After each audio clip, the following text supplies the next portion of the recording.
The wind cuts through the consecrated snowfield like a blade of pure ice, carrying with it the whispers of pilgrims who never completed their journey. You push forward through the blinding white, following tracks half buried in fresh powder, guided only by ghostly flames that flicker against the endless storm.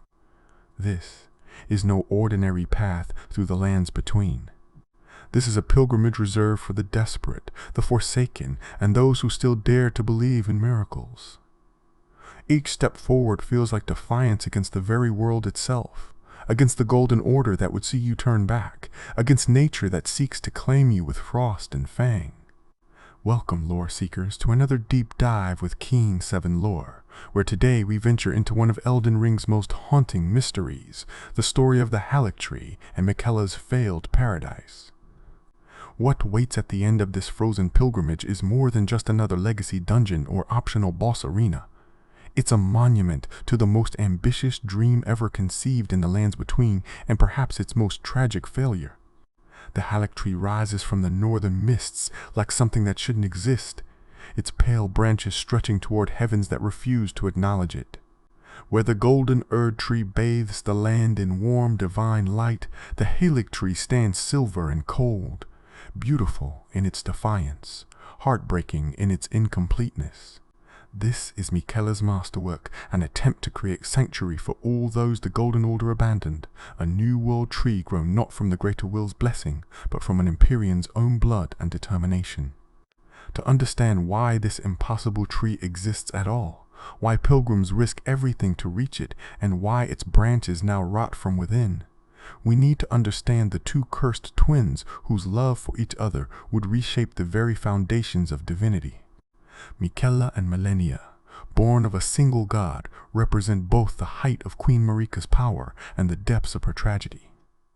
When Radagon became Marika, when the two halves of godhood merged into one being and produced offspring, the universe itself seemed to rebel against such singular divinity. The twins emerged bearing curses that no amount of faith, power, or determination could break. Malenia carried the scarlet rot within her from birth, a divine disease that would consume her from within while granting her unparalleled prowess in battle. Every victory she claimed, every enemy she felled, the rot grew stronger, threatening not just her body, but the very land she walked upon. Miquella bore a different curse entirely. Eternal youth, trapped forever in a child's form despite possessing perhaps the most brilliant mind among all the demigods. Where Malenia's curse was violent and consuming, Miquella's was subtle and limiting, denying him the physical maturity needed to fully realize his vast potential. Their bond transcended typical sibling affection. In a world where demigods schemed against each other for power, where the very concept of family had been shattered by Marika's actions and the subsequent shattering of the Elden Ring, Miquella and Malenia found in each other their only truth. Malenia became Miquella's blade, his protector, willing to unleash the very rot that was killing her if it meant keeping her brother safe. Miquella devoted his genius entirely to saving his sister, to finding a cure for the incurable, to defying divine will itself if that's what it took. This devotion led Miquella first to the Golden Order. Fundamentalism, the scholarly pursuit of understanding the greater will's design through laws and equations. If anyone could find a cure within the established order, it would be Miquella, whose intellect surpassed even that of the Golden Order's greatest scholars. He studied alongside his half-brother Radagon, delving into the mathematical principles that governed reality itself, searching for the formula that might rewrite his sister's fate. But the Golden Order, for all its proclaimed perfection, had no answers for those born outside its design. The curses of the twin prodigies were not flaws to be corrected, but fundamental aspects of their nature, written into their very existence by the circumstances of their birth. The realization that the Golden Order could not, would not save Malenia marked the first crack in Miquella's faith. How could a system that claimed to represent absolute truth and justice abandon those who needed it most? How could divine perfection create such imperfect beings and offer them no redemption? These questions led Miquella away from the Erd-tree's shadow and toward a revelation that would define the rest of his existence. If the current order couldn't accommodate all beings, then perhaps it was time to create a new one. The development of unalloyed gold represents Miquella's first successful rebellion against the cosmos. This wasn't merely a new form of magic or incantation, it was an entirely different principle of existence, a way of being that actively resisted the influence of outer gods. Where the Golden Order drew power from the greater will, where the scarlet rot served its own divine fungal consciousness, unalloyed gold stood alone, pure and self-contained. The creation of Miquella's needle, an artifact capable of subduing even the scarlet rot's influence, proved that alternatives to the greater will's design were possible. But a needle could only suppress, not cure. It could give Malenia moments of peace, brief respites from the rot's consumption, but it couldn't free her. Miquella needed something greater, something that could rival the Erdtree itself in power and scope. If the Golden Order couldn't accommodate the Forsaken, then he would create an order that could. If the Erdtree represented the greater will's vision for the world, then Miquella would grow his own tree, watered with his own blood, shaped by his own will. If you're finding value in this exploration of one of Elden Ring's most fascinating locations so far, consider subscribing to support the channel and join our growing community of lore enthusiasts. Your support truly makes these deep investigations into the lands between possible, allowing us to uncover every hidden truth buried in From Software's masterpiece. The location Miquella chose for his great work speaks volumes about his intentions. Far to the north, beyond the reach of the Erdtree's immediate influence, accessible only to those who possessed both pieces of a secret medallion. The Haligtree would rise from the stump of an older, failed tree. Some scholars suggest this was another minor Erdtree that had withered. Others believe it was an even older form of world tree from before the Greater Will's dominion. Regardless of its origins, Miquella saw in this dead wood the potential for rebirth, for transformation, for something entirely new. The process of growing the Haligtree required sacrifice beyond anything attempted by mortals or even most demigods. Miquella fed the nascent tree with his own Empyrean blood, each drop containing divine essence that could, theoretically, nurture it into a true world tree. Day after day, season after season, the young Empyrean poured his life force into the pale bark, willing it to grow, to spread, to become the sanctuary he envisioned. The tree responded, rising higher and broader than any save the Erdtree itself, its branches spreading in defiance of the northern cold, its leaves shimmering with an ethereal light that belonged to no outer god. As the tree grew, so too did the settlements within and around it. El-Fayel, brace of the Haligtree, emerged as a fortress city built directly into the tree's massive trunk and root system. This wasn't simply a defensive position, but a statement of permanence, a declaration that this new order was here to stay. The architecture of El-Fayel reveals Miquella's aesthetic vision, elegant spirals that mirror the tree's natural growth patterns, bridges that seem to float between platforms, suspended in architectural harmony, and always, spaces designed to accommodate beings of all sizes and shapes. Above El-Fayel, built into the canopy itself, Miquella's followers constructed what might be the most remarkable settlement in all the lands between. The town in the Haligtree's branches wasn't just a village, but a vertical community, with homes and workshops connected by ladder and bridge, platform and prayer. Here, those who had been rejected by the Golden Order could live not as outcasts, but as citizens, not as aberrations, but as people deserving of dignity and protection. The diversity of those who flocked to Miquella's banner tells us everything about both his vision and his methods. The Albinaurics, artificial beings deemed imperfect by the Golden Order, saw in the Haligtree their promised land. These first-generation Albinaurics, with their deteriorating legs and limited lifespans, had been hunted and enslaved throughout the lands between. Yet Miquella welcomed them, promised them not just shelter but purpose. The young Albinauric woman Loretta speaks of the Haligtree with reverence that borders on religious devotion, describing it as the chosen land her people had sought since their creation. Loretta, once a knight of the Carian royal family, abandoned her prestigious position to become protector of the Haligtree. Her transformation from royal guardian to champion of the Forsaken represents the kind of dramatic conversion Miquella inspired. She didn't simply defend the tree, she actively sought out Albinaurics and other persecuted beings, guiding them to safety, ensuring they could complete their pilgrimage. Her presence as a boss encounter isn't just a gameplay obstacle, but a final test, ensuring only those truly committed to reaching the Haligtree could pass. The misbegotten, those chimeric beings created by the Crucible's chaotic influence, found acceptance within the Haligtree's embrace. In most of the lands between, misbegotten were enslaved, tortured, used as living weapons or manual labor. Their beast-like appearances and connection to the primordial crucible made them antithetical to the Golden Order's vision of refined divinity. Yet in Miquella's domain they served as soldiers and citizens alike, their strength valued, their existence validated. Even more remarkably, Miquella's sanctuary accepted those touched by the scarlet rot. The kindred of rot, beings who might be killed on sight elsewhere, found refuge in the Haligtree's branches. This acceptance of rot-touched beings reveals either Miquella's complete dedication to universal sanctuary, or perhaps a deeper understanding that even corruption could be incorporated into his new order. After all, if his beloved sister carried the rot, how could he reject others who bore the same affliction? The crystal tear of the old Albinauric albus contains one half of the Haligtree's secret medallion, and his dying words speak of a desperate need to protect this secret from those who would abuse it. The medallion wasn't just a key, but a test.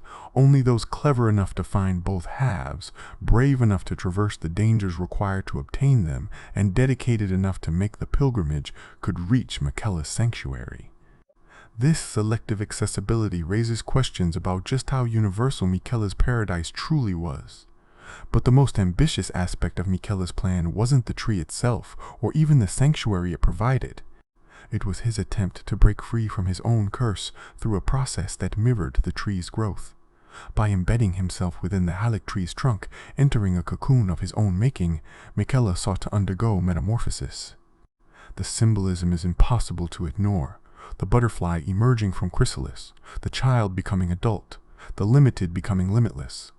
If successful, Miquella would emerge not just grown but transformed, possibly into something that could rival or replace Marika herself.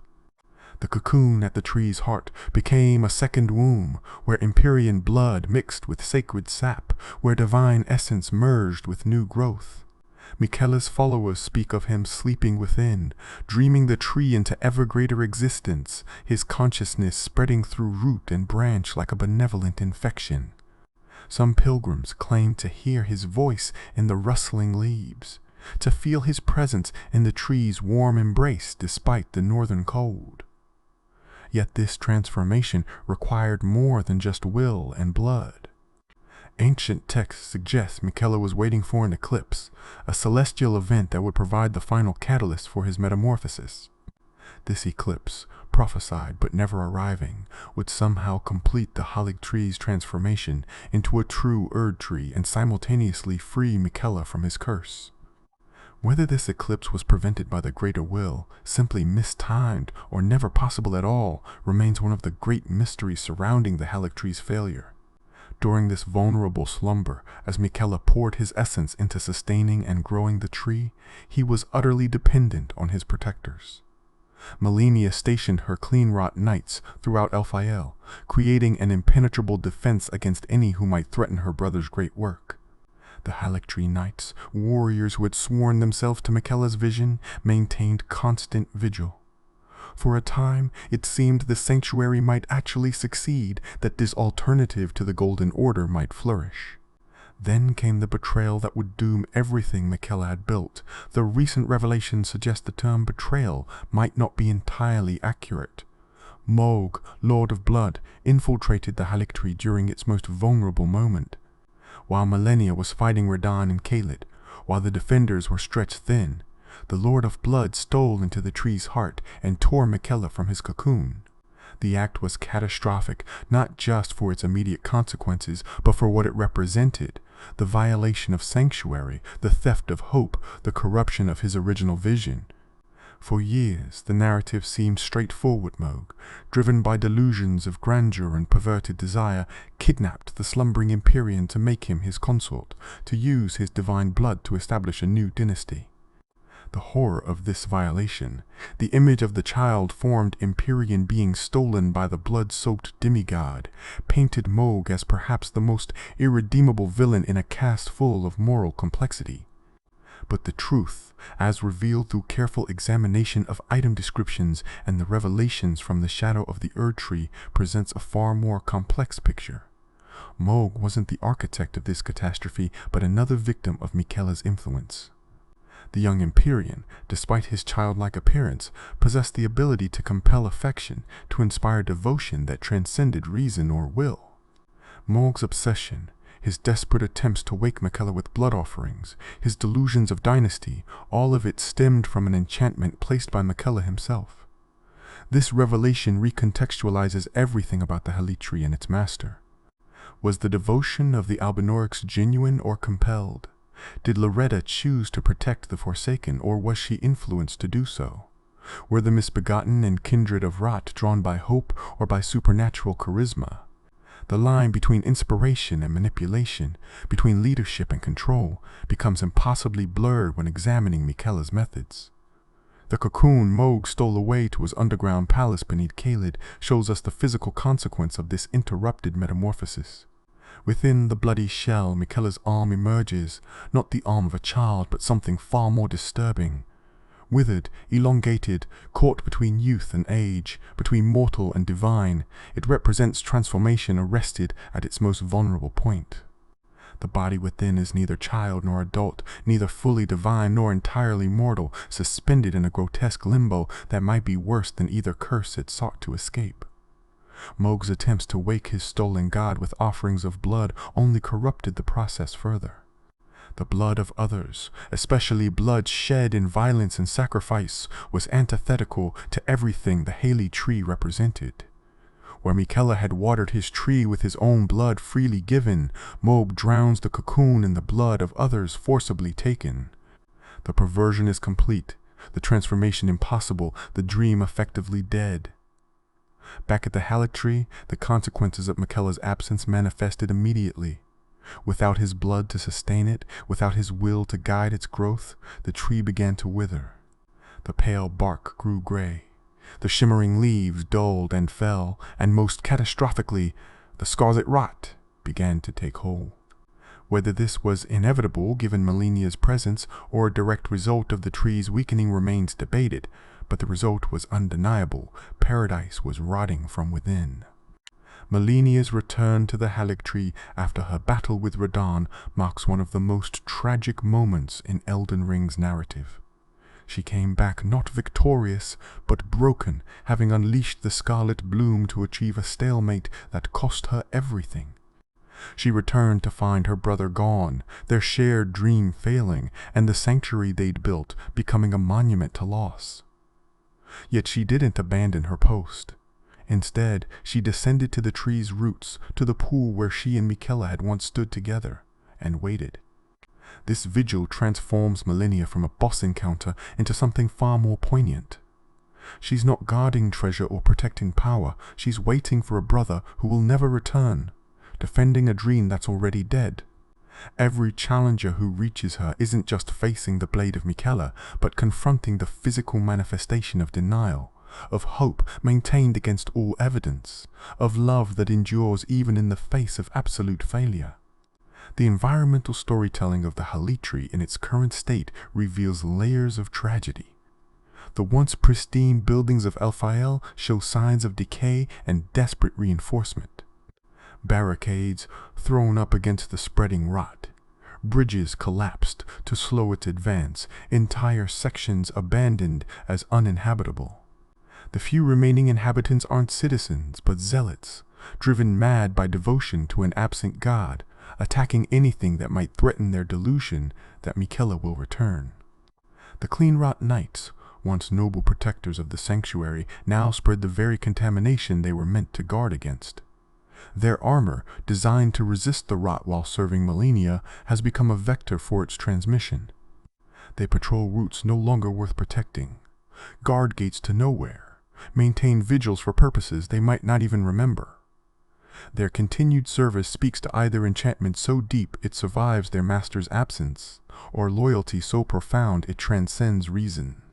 In the town built into the canopy, the rot's influence creates a vertical progression of decay. The higher platforms remain relatively intact, suggesting the infection spread from below, from the roots where Malenia waits. Abandoned homes still contain the possessions of those who fled or died, painting pictures of lives interrupted. Children's toys in misbegotten quarters, unfinished craftwork in Albinauric workshops, defensive positions hastily erected and then abandoned. Each detail adds to the overwhelming sense of a paradise, lost not to external invasion, but internal collapse. The presence of the oracle envoys throughout the Haligtree raises fascinating questions about divine recognition. These beings, who appear at the birth of new gods or the rise of new orders, blow their horns in the Haligtree's branches as if announcing an ascension that never quite occurred. Were they premature, arriving for a transformation that failed? Or do they recognize something in the Haligtree that mortal eyes cannot perceive, some divine potential that persists despite physical decay? The Haligtree avatar, the Erdtree guardian-like being that protects the lower reaches, represents another puzzle. These avatars typically defend minor Erdtrees connected to the greater will, yet one emerged to protect Miquella's creation. Its presence suggests either that the Haligtree had begun to achieve true world tree status before its corruption, or that these avatars serve a function beyond just protecting the Golden Order's interests. The avatar's corruption by rot, its weakened state compared to its golden cousins, mirrors the tree's own degradation. When examining what the Haligtree represents in the broader context of Elden Ring's themes, we see From Software's meditation on utopian ambitions and their inevitable failures. Miquella's vision was perhaps the purest in all the lands between, a genuine attempt to create space for all beings regardless of their origin, appearance, or affliction. Yet this very purity might have been its downfall. In trying to accept everyone, did Miquella create a paradise too fragile to survive the harsh realities of the world? The question of free will versus compulsion runs throughout the Haligtree story. If Miquella's charisma was supernatural, if his ability to inspire devotion transcended normal persuasion, then was his paradise ever truly voluntary? The bewitching branch, crafted from Haligtree materials, allows the player to turn enemies into temporary allies. This item's existence suggests that Miquella's influence could be distilled, weaponized, spread through means beyond his physical presence. A paradise built on compelled devotion might be peaceful, but can it be called good? The relationship between Miquella and Sanctrina adds another layer of complexity to this narrative. Sanctrina, the mysterious figure associated with sleep and dreams, is confirmed to be an aspect or alternate identity of Miquella himself. This dual nature, the wakeful Empyrean creating sanctuary and the sleeping saint granting peaceful rest, suggests a being of fundamental contradictions. How can the same entity represent both active transformation and passive acceptance, both revolutionary change and gentle slumber? The purple flowers that bloom throughout the Haligtree associated with Sanctrina's sleep might represent Miquella's ultimate gift to his followers, not just physical sanctuary, but spiritual peace. In a world torn apart by the shattering, where death itself had been broken, the ability to grant true restful sleep was perhaps as valuable as any physical protection. Yet this same sleep could be seen as another form of control, a gentle sedation that prevents questioning or rebellion. The failed eclipse that was meant to complete Miquella's transformation connects to larger cosmological themes within Elden Ring. Castle Sol, with its attempts to restore the eclipse through ritual and sacrifice, shows how desperately some sought to complete Miquella's work even in his absence. The ghost of Commander O'Neill speaks of a master who would have saved them all, if only the eclipse had come. This dependency on celestial events beyond anyone's control reveals the fundamental fragility of Miquella's plan. When we consider the Haligtree's failure in the context of other unsuccessful attempts to create alternatives to the Golden Order, a pattern emerges. The frenzied flame seeks to burn everything away to return to primordial oneness. The Age of Stars would remove divine influence entirely, leaving mortals to find their own way. The Duskborn would integrate those who live in death into the natural order. Each vision, including Miquella's, represents a different answer to the same question: what should replace the failing Golden Order? Miquella's answer was perhaps the most hopeful: not destruction, not abandonment, not integration of death, but transformation through compassion. Yet compassion without choice might be its own form of tyranny. The Haligtree stands as a monument to good intentions, corrupted not by external evil, but by the fundamental impossibility of forcing paradise into existence. Even with divine blood, even with supernatural charisma, even with genuine desire to help the helpless, some things cannot be compelled into being. The shadow of the Erdtree's revelations about Miquella's ultimate plan add retroactive tragedy to the Haligtree's failure. His intention to charm even the brutal Radahn into being his consort, to create a new order through emotional manipulation rather than genuine connection, shows how far he was willing to go to achieve his vision. The Haligtree wasn't just a sanctuary, but a testing ground for methods of control that would eventually encompass the entire world. Yet we cannot dismiss the genuine good that occurred within the Haligtree's branches before its fall. Albinauric's found community, misbegotten discovered dignity, those afflicted by rot received acceptance rather than persecution. Even if compelled, even if temporary, these moments of belonging mattered to those who experienced them. The tragedy isn't that the Haligtree was false, but that it was incomplete, a sketch of paradise that never received its final details. The player's journey through the Haligtree, from the frozen reaches of the consecrated snowfield to the rotted roots where Malenia waits, serves as a descent through layers of failed ambition. Each level downward reveals greater corruption, more desperate defense, deeper tragedy. By the time we reach Malenia, we're not conquering a dungeon but performing a mercy killing, ending a dream that is curdled into nightmare. Malenia's famous declaration, "I am Malenia, Blade of Miquella, and I have never known defeat," takes on new meaning when we understand she's not boasting but affirming. In her mind, as long as she stands guard, as long as she maintains her vigil, Miquella's dream lives on. Her defeat at our hands isn't just a personal failure, but the final admission that her brother is gone, that their shared vision has failed, that the rot has won. The scarlet Aeonia that blooms after Malenia's defeat, transforming her into the goddess of rot, represents the ultimate perversion of the Haligtree's purpose. Where Miquella sought to create life and growth separate from outer influence, Malenia's final form embodies complete submission to an outer god's will. The transformation she undergoes, from devoted sister to divine avatar of decay, mirrors the Haligtree's own transformation from sanctuary to tomb. Looking at the Haligtree's architecture in its current state reveals Miquella's aesthetic vision corrupted but not erased. The spiral staircases that once represented ascending growth now feel like descent into madness. The open platforms designed for community gathering become arenas for desperate combat.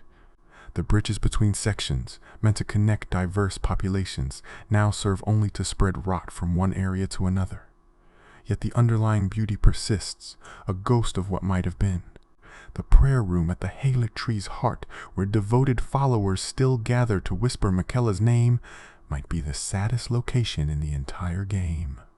These beings, whether compelled or genuine in their faith, maintain rituals for a god who cannot hear them, speak prayers to emptiness, maintain hope that has long since passed the point of delusion. Their continued devotion raises uncomfortable questions about faith itself. When does belief become denial? When does hope become harmful? The unfinished sections of the Haligtree tell their own story. Scaffolding that will never be completed, partially constructed buildings that will never house residents, defensive positions that were abandoned mid-construction when their builders realized there was nothing left to defend. These incomplete elements suggest that even at its height, the Haligtree was more aspiration than achievement, more promise than fulfillment. The items found throughout the Haligtree provide glimpses into daily life before the fall. Cookbooks describing recipes that accommodate various dietary needs of different species, crafting materials for products that would never be sold in Golden Order territories. Weapons designed for bodies of all shapes and sizes, each object speaks to the practical reality of trying to build a truly inclusive society. The mundane details make the loss more profound than any grand narrative could. When speedrunners and challenge runners skip the Haligtree entirely, treating it as optional content, they unknowingly reflect its actual place in the world, a beautiful deviation from the main path, impressive but ultimately irrelevant to the larger flow of history. Miquella's great work exists literally and figuratively on the margins, accessible only to those who specifically seek it out, changing nothing about the world's fundamental trajectory. The community's ongoing fascination with Miquella and the Haligtree reveals something about our own relationship with failed utopias. We analyze every detail, construct elaborate theories, search for hidden meanings that might redeem the tragedy. Some players insist Miquella's plan could have worked with minor adjustments, others argue it was doomed from conception. These debates mirror real-world arguments about revolutionary movements and social experiments throughout history. The parallel between Miquella's Haligtree and the biblical Tower of Babel is impossible to ignore. Both represent attempts to reach heaven through human, or in this case, demigod effort. Both fail due to fundamental flaws in their conception. Both leave behind monuments to ambition that exceeded grasp. Yet where Babel's builders were punished for hubris, Miquella seems driven by genuine compassion, making his failure more tragic than cautionary. As we stand among the Haligtree's rotting branches, looking out over the fog-shrouded distances of the lands between, we see what might be From Software's ultimate statement about power and paradise. Every attempt to create perfect order, whether through the greater will's golden uniformity, Miquella's compassionate control, or any other vision, fails because perfection itself is antithetical to life. Life requires conflict, growth requires struggle, and freedom requires the possibility of failure. The Haligtree's legacy lives not in what it achieved, but in what it attempted. In a world where most demigods fought for personal power, where the strong consumed the weak as a matter of course, where difference was punished with death or slavery, one Empyrean tried to build something better. That his methods were flawed, that his vision was incomplete, that his paradise became a hell, doesn't diminish the radical nature of the attempt itself. For the Albinaurics who still speak of the Haligtree with reverence, for the misbegotten who remember being treated as equals however briefly, for all those who experienced even a moment of belonging in those silver branches, Miquella's failed paradise was still paradise. Sometimes the attempt matters more than the outcome. Sometimes the dream matters more than its achievement. Sometimes the most beautiful things are those that cannot last. Thank you, fellow seekers of hidden truths, for joining me on this journey through one of Elden Ring's most haunting locations. The Haligtree stands as perhaps the most complex and tragic location in a game full of complexity and tragedy, raising questions about free will, the nature of paradise, and the cost of compassion that resonate far beyond the boundaries of the lands between. If this deep dive into Miquella's failed sanctuary has given you new perspective on your next journey through the fog-shrouded north, please consider subscribing to the channel. Your support allows us to continue uncovering these buried narratives, exploring the rich lore that makes From Software's world so compelling. Leave a comment sharing your own theories about Miquella's true intentions. Was he ultimately benevolent despite his methods, or does the Haligtree represent a different kind of tyranny dressed in compassionate clothes? Until we meet again in the next exploration of gaming's deepest mysteries, remember that sometimes the most profound truths are found, not in victories but in failures, not in completed works but in abandoned dreams. The Haligtree may be rotting, Miquella may be lost, and paradise may be impossible, but the attempt to build something better, the courage to dream beyond the constraints of current reality, that impulse toward compassion even when it fails, that's what makes us human. Or in the case of the lands between, what makes us more than just pawns of distant gods. Keep seeking those hidden truths, and I'll see you in the next one.